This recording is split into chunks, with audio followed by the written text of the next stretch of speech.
Soni live पे एक interesting सी series शुरू हुई है और ये काफ़ी सारे लैंग्वेजेस के अंदर भी है, इंक्लूडिंग हिंदी, तमिल, तेलुगु, कन्नड़ा। एक आप देख सकते हैं, इसको चेकआउट कर सकते हैं। इसकी डबिंग वगैरह भी बहुत शानदार है। बहुत से केसेस के अंदर तो इन्होंने जो आर्टिस्ट हैं वो अपने तेलुगु तमिल सिनेमा में इनको देखा होगा, और खुद ही इन्होंने हिंदी की भी डबिंग करी है और डायलॉग्स भी फर्स्ट क्लास तरीके से बोल दिए गए हैं। ये कहानी जो है उड़ीसा के अंदर स्थित है। इस सीरीज़ का नाम है द जेंगुबुरु कर्स, और ये जो कर्स वाली कहानी है कितनी इंटरेस्टिंग है। 7 एपिसोड के अंदर सोनी लिव के ऊपर ही आई है, करीबन 40 मिनट के आसपास के इसके एपिसोड हैं।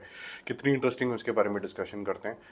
देखो, पहले सीन से समा तो मानती है। ये स्टोरी प्रिया के इन एंड अराउंड घूमती है, जो कि एक फाइनेंशियल एक्सपर्ट है लंदन के अंदर। अचानक से फ़ोन आता है कि उसके पिताश्री जो है, बाबा जिसको वो बोलती है, वो भुवनेश्वर के अंदर मिसिंग है। तो वो उनको ढूंढने के लिए वापस आती है और काफ़ी सारे सच का उसको सामना करना पड़ता है कि वो मिसिंग है, डेथ हो गई है, किसी ने मार दिया है। और साथ ही साथ में एक पैरेलली 2-3 कहानियाँ और चल रही होती हैं, जिसके अंदर दिखाया जाता है कि एक मैसिव स्केल की माइनिंग भी चल रही है और ये जो एरिया है कहीं ना कहीं नक्सल इम्पैक्टेड भी है। तो who is behind this whole thing, ये आपको यहाँ पर फाइंड आउट करना होता है।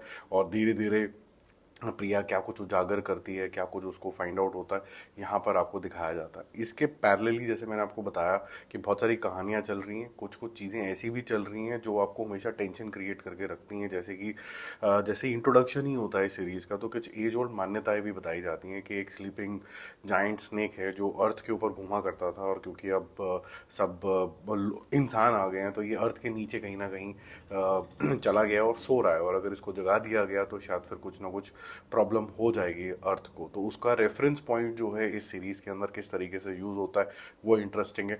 इंसानी लालच का जो रेफरेंस है वो काफ़ी ज़्यादा इंटरेस्टिंग है। मेरे लिए जो हाईलाइट थी वो थी, पहले बात तो म्यूज़िक और स्क्रीन प्ले, और दोनों ने एक दूसरे को बहुत अच्छे तरीके से कॉम्प्लीमेंट किया।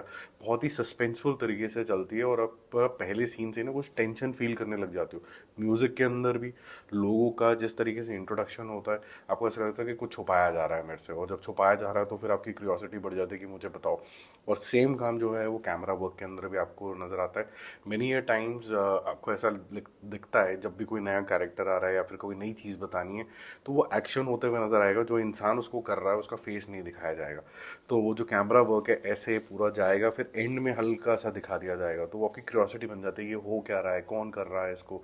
फॉर एग्जाम्पल, अगर किसी की लाश कहीं डालनी है तो पहले लाश को दिखाएंगे, फिर उसका कहाँ दफना रहे हैं वो दिखाएंगे, फिर कौन कर रहा है तब एंड में आएगा। तब तक अभी क्यूरियोसिटी बहुत हाई हो चुकी होती है। बाकी जिस तरीके से एक मिक्सचर चला है अच्छा सा, कि एक माइनिंग हो रही है, कुछ मान्यताएं हैं, बिलीव्स हैं, नक्सल एरिया है, कॉर्पोरेटाइजेशन है, माइनिंग है।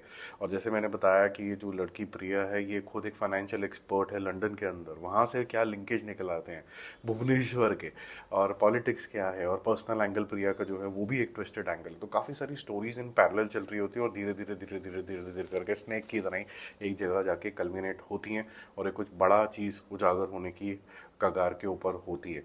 तो कास्टिंग भी बहुत अच्छी है, डबिंग भी काफ़ी ज़्यादा ब्रिलियंट है, बट ये ज़रूर है कि थोड़ा ये स्लो बर्न है। It's not an easy watch.